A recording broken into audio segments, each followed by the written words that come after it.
Hello.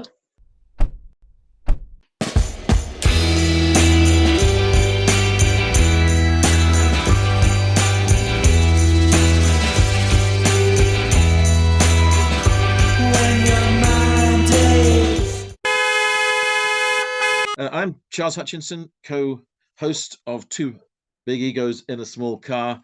Uh, I am a journalist. There's a statement, and also podcaster, occasional broadcaster, and all-rounder. And Graham, who are you? I'm Graham Chalmers. I'm a well-known ski jumper. Well, I didn't see Come that on. one coming. Everybody's heard of me, especially in Switzerland and Austria. That's it. That's it. That's the key. And particularly at this time of the season, with all the skiing that you're doing, of course, the championships that you're taking part in, all been covered on Ski Sunday. Yes. It's hard work, but I enjoy it. Well, I guess we're skating on thin ice with the technology tonight. But anyway, despite the fact you keep freezing on screen, we're going to have what's called a quickfire scattered approach tonight rather than depth. I hate to think, Graham, that you and I don't, I always like to think that we're such intellectual depth to what we have to say. But quick fire and scattered. So I look forward to that.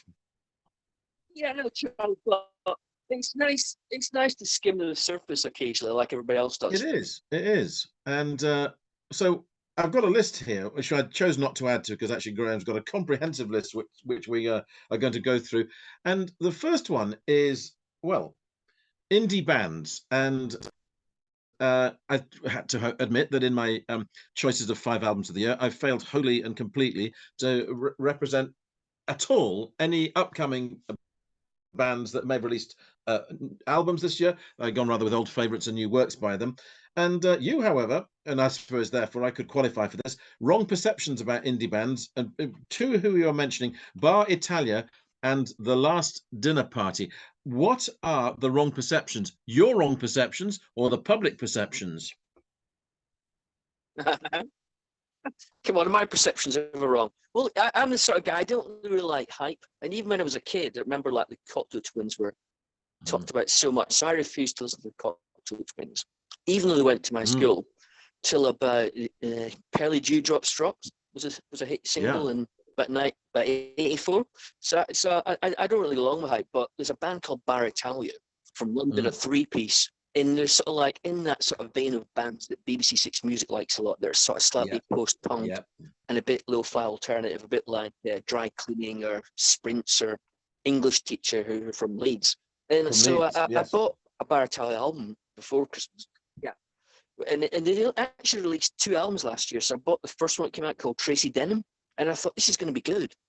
Then I played it. I thought, ooh, it's being hyped like they were the new Palmer Violets or the Libertines, a band from the streets of London who've got their own little scene going, who are really interesting. They're genuine. They've got black and white sleeves. They're not all glamorous. They're not all playing the game. They're just authentically interesting bands. So I bought the album and I thought, oh, you're not that interesting.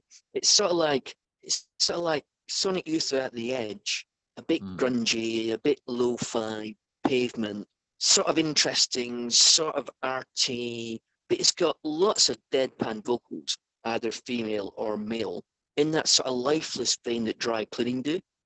And the tunes, the melodies are like not super great, and the songs aren't super great. And I'm thinking like, not absolutely brilliant. It just doesn't achieve very much apart from being sort of like a bit alternative, slightly cool. These bands all seem to like it.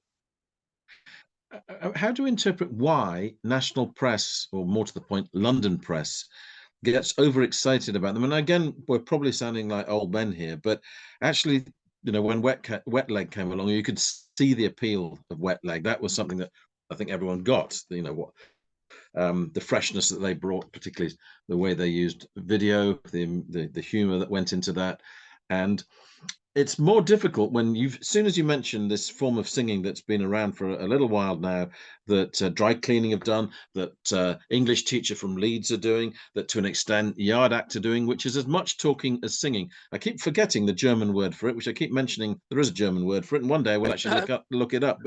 But if you're looking for breakthrough and originality, then this seems a strange choice. This seems to be a continuation of what has been happening for the last couple of years.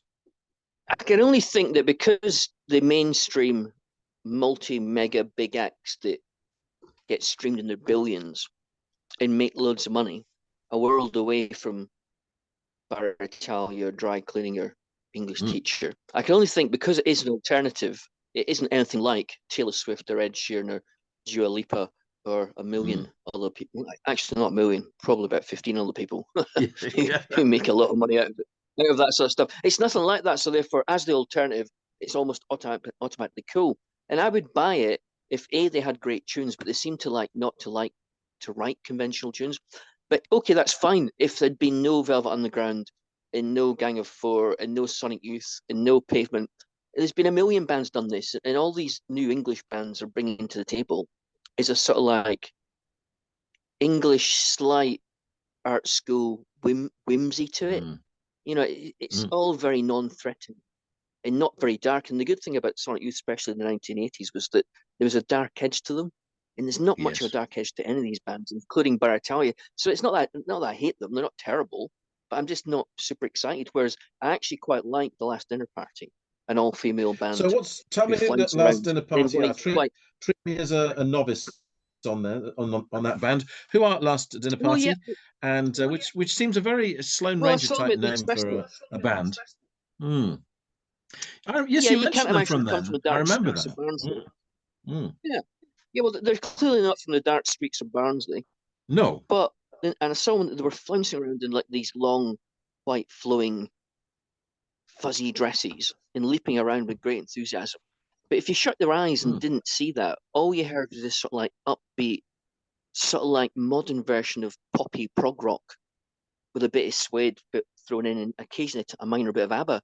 So it's quite a stirring and entertaining but interesting mix of sounds. So I actually quite like Last Dinner Party. And the first album's coming out shortly on Island Records because they again are being hyped to hell of The Last Dinner Party. And so I read the uncut review of it, and obviously the average age of the uncut reviewer is about 60. So I read that, and they've given the album 6 out of 10. And I thought, how the hell, when you give everything 7 or 8 out of 10, can this be a 6 out of 10 album? And then I read the review, and it says something about, this is quite good, but the songs tend to the florid. They used the word florid, Florid, and they never didn't use very that complimentary as the word florid. No, and I thought that's just that's a bit like saying yes, go on a little bit. Well, yeah, I know, yes, do go on a little bit, but that's what they do. And The Last Dinner Party are a bit florid because that's what they do. And Kate Bush was very dramatic because that's what she did. That's what she did. And the question isn't whether it's florid; it's how good is the florid, how good is the melodramatic, how good is the complicated.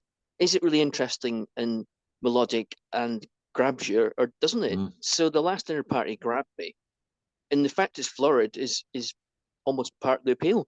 So I just thought that's a typical old man's review of a younger act. Yeah. But Graham, how important was the look of the band, which you've described from recalling the performance last summer at Leeds? I mean, when it comes to reviewing what's on the vinyl, so it's you haven't got the visual aid there. If then the songs are florid as opposed to actually the look of the band being florid as well, does that make it less? Is it important actually? Are they one of those bands that they're rather better for seeing live? I think it's because they were so entertaining. I think older reviewers, when they see a female band being entertaining, they look on it as not really being high art. So, Kate Bush was entertaining, but always sort of deadly serious as well. In fact, Kate Bush used to get terrible reviews from male reviewers for the first 2 or 3 years of her career because they wouldn't take it seriously because it wasn't serious, darling. It was too melodramatic. And I feel the same thing is being said by older reviewers at Last Dinner Party. But I don't think the look matters to me because I never judge a band just by the looks. If the band has a great look and has a great stage presence, wow, that's fantastic. But I go by the music. So as I say, like when I was watching them, I shut my eyes to see what I'd think, not seeing them being so florid on stage. And they sounded great. So that's all that matters to me. We make these points about Uncut and Mojo consistently rerunning the same people. It's Neil Young's turn this time to have yet another interview and feature. Oh, I think there's one on a band called the Quarrymen who are going to turn into the Beatles soon. That's an exclusive you heard first Never heard here. of them. Wow. Yeah, obscure. But why? And would it be helpful for these bands to actually have an in-depth interview in Mojo or Uncut? Are these bands not helped by the fact that the magazines largely seem to ignore them? I think it's a two-way problem because the magazines and the mainstream music reviews don't take them seriously as artists because they're living in the past most of the time. It means the artists themselves are never made to take themselves seriously. Because I remember that Pink Floyd got terrible reviews for the live shows in the music press at the time of 1974. And it really stuck with them and it changed their way of thinking and how to behave. And what used to happen in a long time ago when music press really mattered and bands and the music press were very close together was that a bad review meant a lot to an artist. And the review wasn't just saying this band's rubbish. It'd be like quite intelligent analysis of why this band wasn't good enough anymore. And it would affect what bands thought of their own work and how they behaved. And so it made them take themselves seriously as artists. But now no one takes bands like The Last Dinner Party seriously, or even Italia. It's just a trendy, wendy thing to like. Well, if no one else is taking them seriously as artists, why would they themselves take them seriously as artists? I mean, if the Beatles had never got good reviews early on from intellectual writers, this is early 63, 64, would they have thought themselves as being artists if no one else had thought they were artists? The fact that people started thinking Lennon and McCartney are actually really talented probably affected their opinion of themselves and partly helped them to go on to write such brilliant songs. So it's a feeling all round on the part of reviewing, but especially from the older reviewers on the big magazines. Now, we last year, one of our most enjoyable episodes was with Rick Witter of Shed 7. And if we could have predicted how this year would begin for Shed 7, I mean, Rick is a remarkably positive guy, always has been, has worked incredibly hard through the years to keep Shed 7 as I think as a young man, he worked stacking shelves in a supermarket. But ever since Shed 7 formed, it's all been about Shed 7. And there was the fallow period 2003 to 2007, since when we've had the regular touring. We've had one album, Instant Pleasures, in 2017. And lo and behold, perfect piece of timing, really canny bit of business work, I think, on their part. Getting an album out on January the 5th, which is what Tori Amos always used to do. She used to bring her albums out in January and get a guaranteed #1 album. Because Kate Bush hadn't done an album for about 15 years. So Tori Amos, impersonating Kate Bush, got #1 albums. No impersonation of anything by Shed 7, except of themselves, if you like. And they have gone to #1. They've in their own way, they've made a little bit of history here, because the debut album, Change Giver, came out in September the 5th, 1994. 5th of September, January the 5th, 2024, a nice bit of date chronology there. So that gap between a debut release and actually having your first #1 album as a British rock band, this is the longest gestation period to having a #1. However, a little quiz question for you, Graham. Yeah, but Charles, which band? It was only quiz a matter question of time. for you. Graham, quiz question. Only a matter of time. I like that. Yeah, even the that was used by the Guardian in the review. It was only a matter of time before they'd have a #1. But yeah. Why am But I right? and I used it myself in the week before on Charles Hutch Press. But good grief, I'm just obvious. And indeed quoted in the York Press with that exact gag. But Graham, little quiz question for you. Who had the longest gap? A British group. I'm not going to, but not a rock band. There's the first clue. The longest gap between releasing their first album and having a #1 album. Come on, I wouldn't be one half of the Two Big Eagles of a Small Car if that wasn't a very easy question to answer, because it was in fact the Specials. What is the answer? It's the Specials. The Specials. It's correct. Yeah, 39 years before the gap between Specials and Encore, which of course somewhat later is now absolutely correct. But Graham, what do we think of, and this, I mean, the work that they've put into getting this album to number one, the myriad versions of the album that's available, the hard graft that's gone into doing tour, they've done an ongoing tour of stores where they're presenting and playing live, all that, I mean, it shows all that hard work that they've done over the years, where they've been dismissed as I think the Financial Times album review still referred to them as second division Britpop band, still referred to their songs as meat and potatoes. Ooh. And yet, this album has gone to number one. What does it say about them as a band? Well, they're the only band who were successful in the 90s, and they were genuinely very successful. Yeah, 15 who hits. Were always regarded as underdogs. And yes. They're still underdogs. So they're the most successful band ever who've become successful again and still regarded as underdogs, because all previous recoveries and revivals and returns to form and successes from acts who were at the time were regarded as really big. And bizarrely, Shed 7, even when they were really big in the 90s, were never regarded as really big. It's one of the great conundrums of rock and roll history. So it's really pleasing to see Rick and the boys finally get number one album. It's absolutely amazing. I quote from the Financial Times review and second division, and I guess what they're saying is, yes, they're not. But they're playing in York in the summer. They are. Two dates sold out, Graham, already. Yeah. July 19 and 20 in the York Museum Gardens. I mean, obviously, people will always say, well, you know, there's a top division. There's, if you like, there's a Champions League of Britpop with Blur, Oasis, Suede, and Pulp, and then there's the places that might be fighting for I never remember what these talk. There's a Europa League and there's some other one there. So, but as you make the point, Supergrass, and Supergrass would probably be in that level, and maybe the Sheds are there. And yet the article even sort of said it's such a prosaic name to have given themselves, Shed 7. But I think one of the things that they seem to miss in all this, with Shed 7, is that they are that rarity of a band who have never played on big egos. They have always been the boys next door, if you like, that happen to be able to knock out a damn good tune. The lyrics are not, they're not clearly, Jarvis, the way he writes lyrics, perhaps more clever in the imagery, but again, they engage. Rick's lyrics, people go, well, I recognize what he's saying there, and they're anthemic in the way that the Ali Pally crowd for the darts loves that kind of song. And I don't think they've ever fully been appreciated for that ability to do that. I think it's always that rather sniffy attitude to them.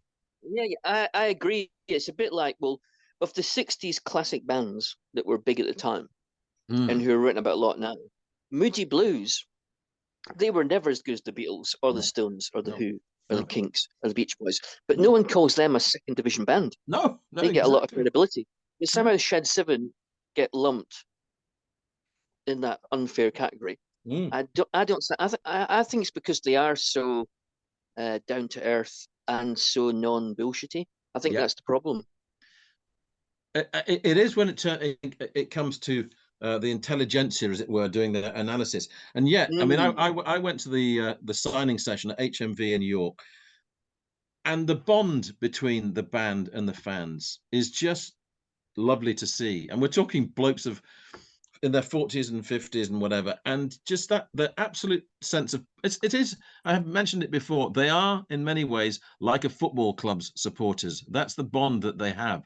And yet, interestingly, it was amongst them was a younger girl who was in absolute tears as she got them to sign the album, and Rick sort of came out and gave her a big hug and whatever, and that was really revealing in its own way as well. But that also tells you that that's the kind of impact that they have. I think, I also think that people love the fact that they're a York band, and York's got something for once to be proud of with music, you know?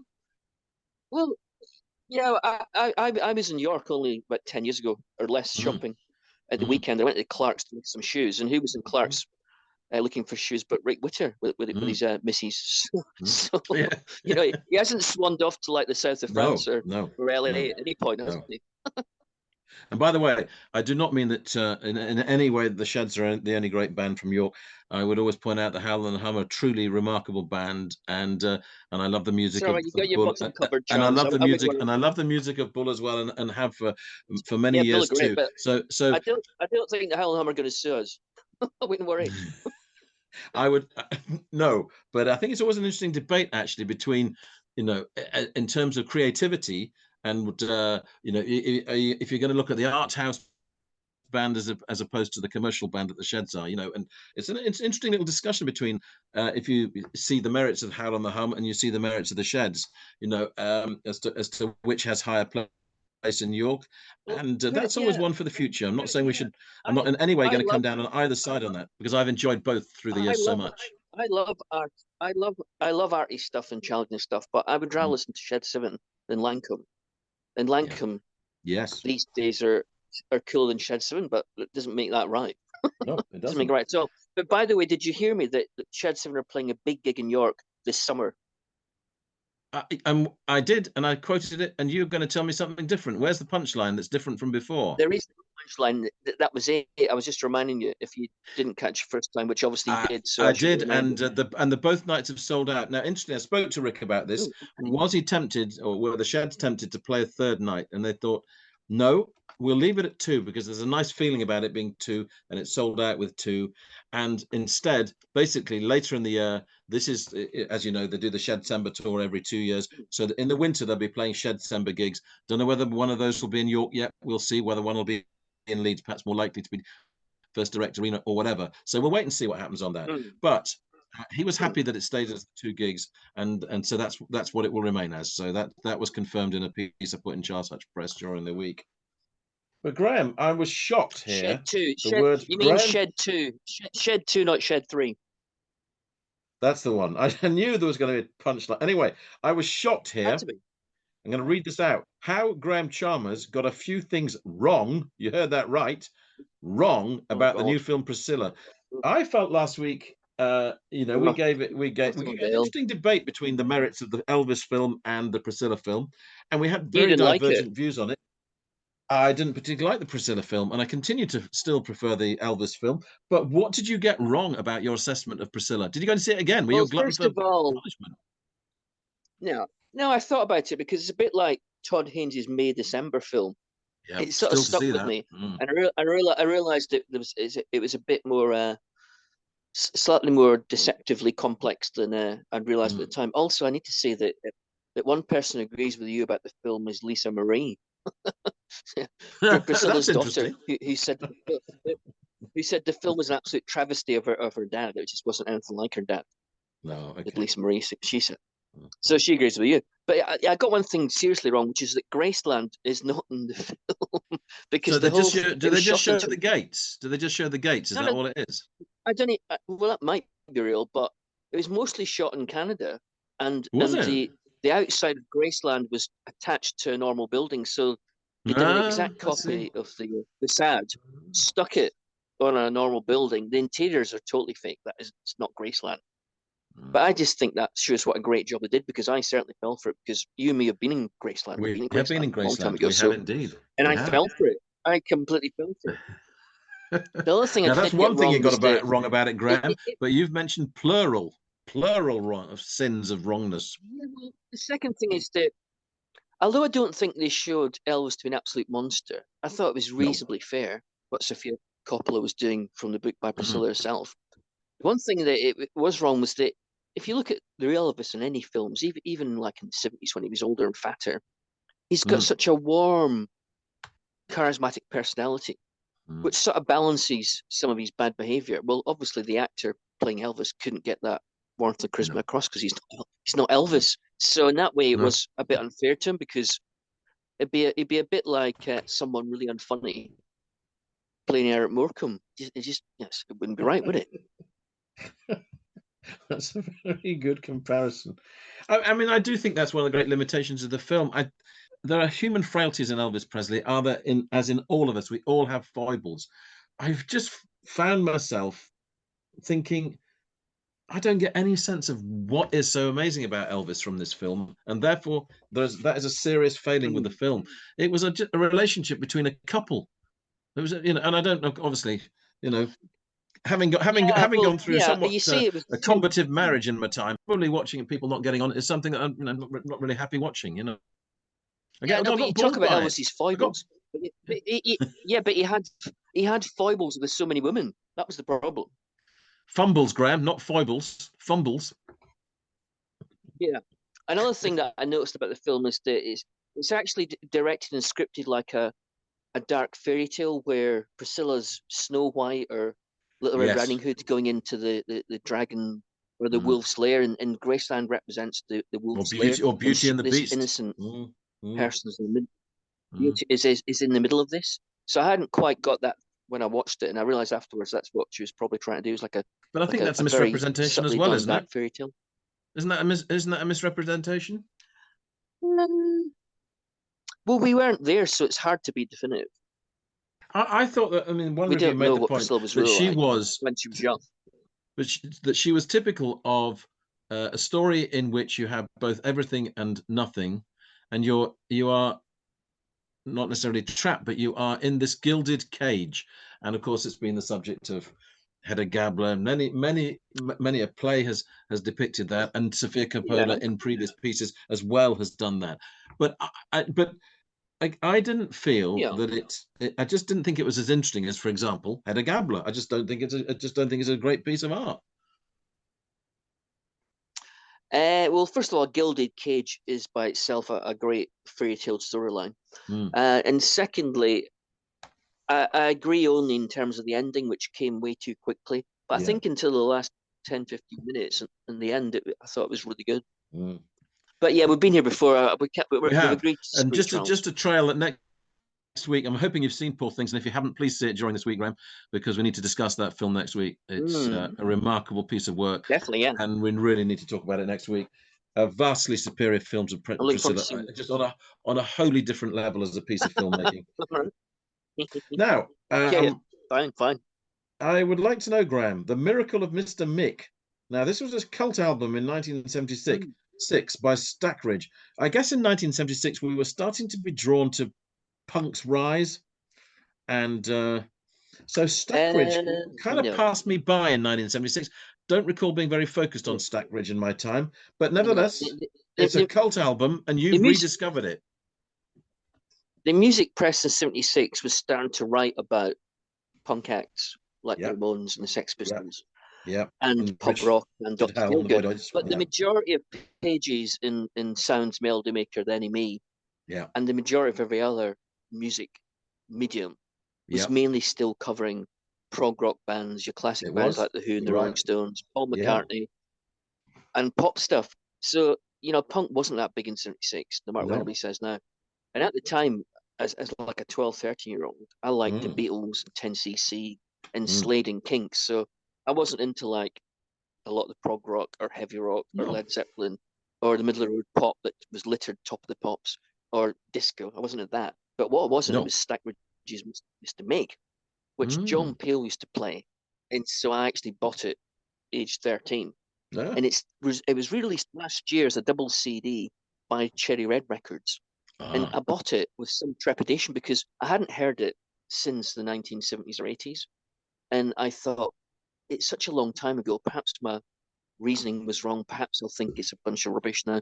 Perhaps I won't be very impressed. And I'll think, oh, why did I like that album so much? Which is always a bad feeling.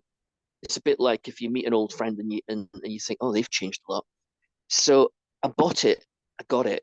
I played it. And I thought, oh, my good God, it's still brilliant. I was absolutely gobsmacked. And you really should get out. I'd advise everybody get Mr. Mick by Stackridge, because the miracle is that this.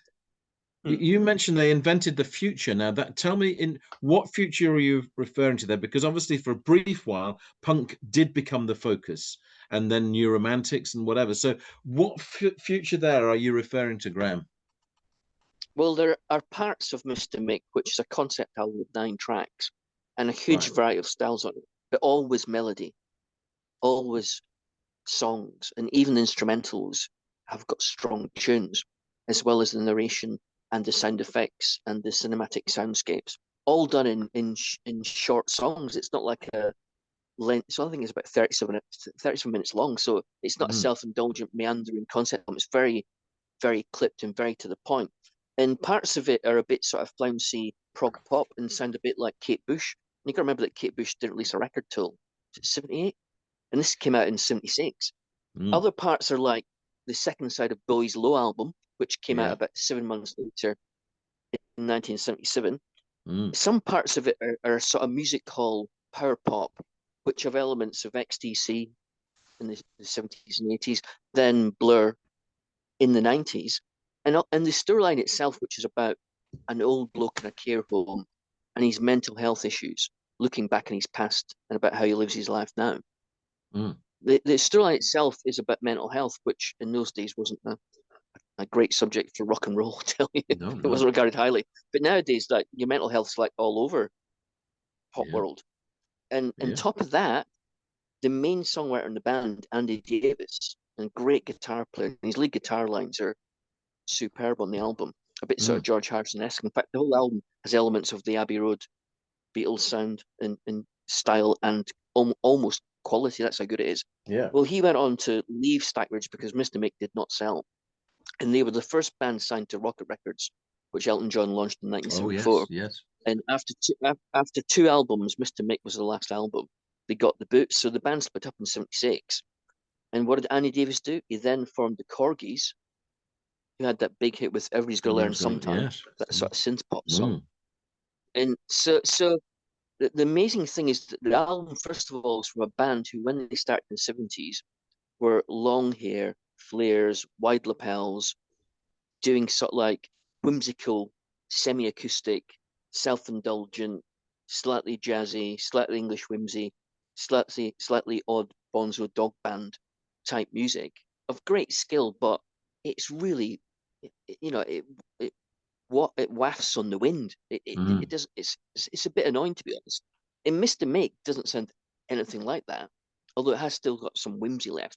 And the reason it doesn't sound like that is because they were at a sad point in their career where they'd only got a few proper songs written, the rest were instrumentals.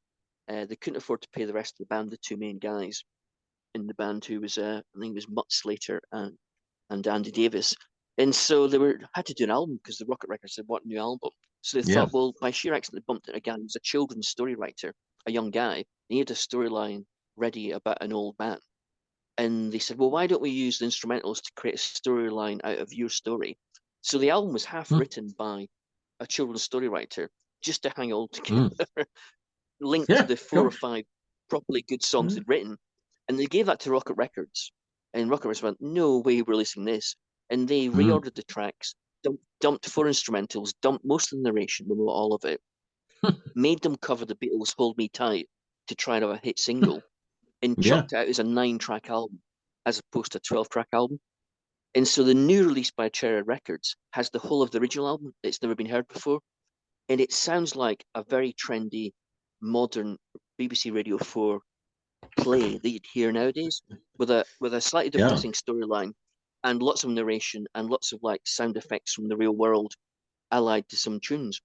Whereas the version that they released, the only 9-track version, the sort of like in theory less good version, is actually brilliant, because by taking out most of the narration and a lot of the instrumentals, it leaves a mystery as to what the storyline actually is, and all you're left with is like thoughts about Mr. Mick and about his life, amongst lots of interesting tunes and lots of interesting moments in some great songs. So it actually works better as an album in the original version that was heavily edited by the record company. And that's the miracle of Mr. Mick. It became their best album, and it's still a great album, almost by accident, not by design. I mean, that can happen. We've seen with films where the commercial elements have been challenged by the production company, who've then decided, right, we're not going to have the editor's cut. We're going to have our version of it. Cinema Paradiso being a case in point. You'll be able to tell me other films that has happened. And sometimes it's interesting to compare then when these films are reissued in the director's cut versions, and whether actually that's, when you see it as the version that was wanted by the director, who got it right? The company that was funding it and promoting it, or the director who has different sensibilities at play?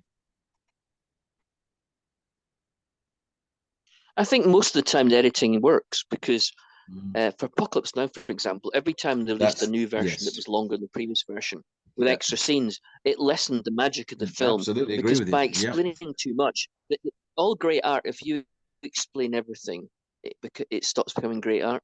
Great art has to have some things that make you think, and what makes you think is something you don't totally understand. So any work of art which tells you the whole lot is automatically not quite as good. And so the edited version is always better. There's very few films that, by being edited, have got worse. And no that matter would what apply. directors That applies themselves. often with books as well, doesn't it? Where authors often willingly actually hand over books to have an editorial judgment beyond their own about what might need cutting, and we've seen that happen with so many books where they've been gutted out and made shorter, and they've probably benefited from that.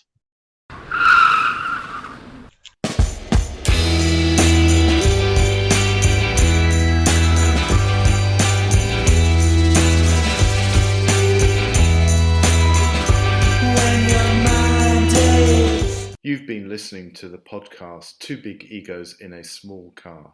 Your hosts were Graham Chalmers and Charles Hutchinson. This was a Baltic sub-production.